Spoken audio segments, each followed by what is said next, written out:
win in front of our home crowd. Now, what's been the key when Rico's out? Y'all played really well. What's the key there? I think, just one of our guys is down, and, we're all stepping up kind of to make up for him not being there. But, rebounding, he's just a great rebounder. And, that's one thing that, we have to really focus on as a team, just to try to make up for the lack of rebounding that we have because, we're so used to him getting, double-doubles every night as far as that goes. And I don't really know, to be honest. I mean, I just think that, guys that are getting more minutes, guys are getting more comfortable because they get more minutes, and, everybody's just having to rely on each other more just because, one of our leaders are down. So. How important is the rebounding going to be tomorrow with guys like that they are down in Texas? Oh, it's important every game. The last game we played, they got guys that crashed at K-State. They got big guys. They beat us like 10 on the board, 25-6 off. I don't remember what it was, something like that. But 19-6 or something. But every game, especially when you got good bigs like Texas has, that's how you get transition offense. And that's how you get your flow in the game is rebounding the ball, getting stops, and that's what solidifies a stop for your possession and getting that rebound. Our team missed a shot to get offensive rebounds. We really didn't get a stop. So it's vital for the way we play. TJ, you and Jay might have given the team a big lift off the bench. What's kind of you guys' mindset coming in? To just pick up off of what everybody else is doing as far as energy, and we just got to be ready to go. We don't know when we're going to get called. Sometimes we come in first media, sometimes we come in about 10-minute mark, but whenever coach needs us, we just come in and do what we can do, rebounding and scoring. So when Rico's out, do you feel like you got to kind of take up some of that slack? Definitely, because that's a big dude to fill, when he's not on the court, everybody knows. But it's kind of tough, but we can do it, and we've been doing it, so it's going to be a good test tomorrow.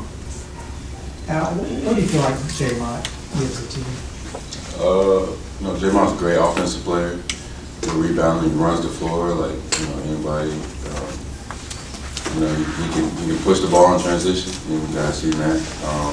And he's just a great player all around. When you throw it to him and TJ on the block, filling in for Rico, those guys can make basketball plays. They pass well from block to block to each other. They demand double teams. They can make 15-foot shots. They can score the left hand and right hand. You got to, play those guys honest, and they just so good that they can draw so much attention and just open it up for everybody. Now, you've still got a chance to win the league if you win out, but did that Iowa State win maybe take a little bit of the postseason pressure off in terms of, you get to 8 wins, coach says in this league, in this good league, if you get to 8, that's enough. But does it take a little bit of the pressure off of you guys?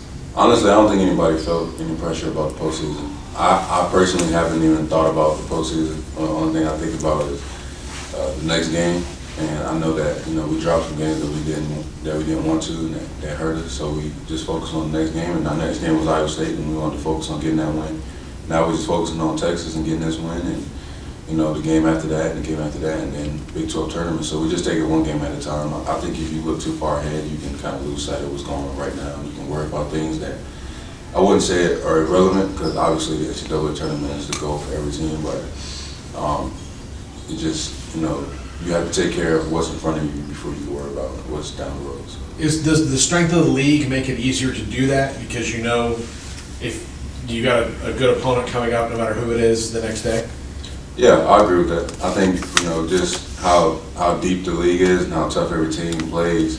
They play a whole 40 minutes, they play hard all 40 minutes, so you can't really afford to look ahead because, like what happened to us, we lost to Texas Tech, and I think a lot of people probably around the country was like, well, how you lose to Texas Tech, but I mean, Texas Tech has beat 3 top 25 teams in a row, so, that's just how good the Big 12 is, and, like you said, the conference is so good that if you get caught looking ahead, then you can take some L's.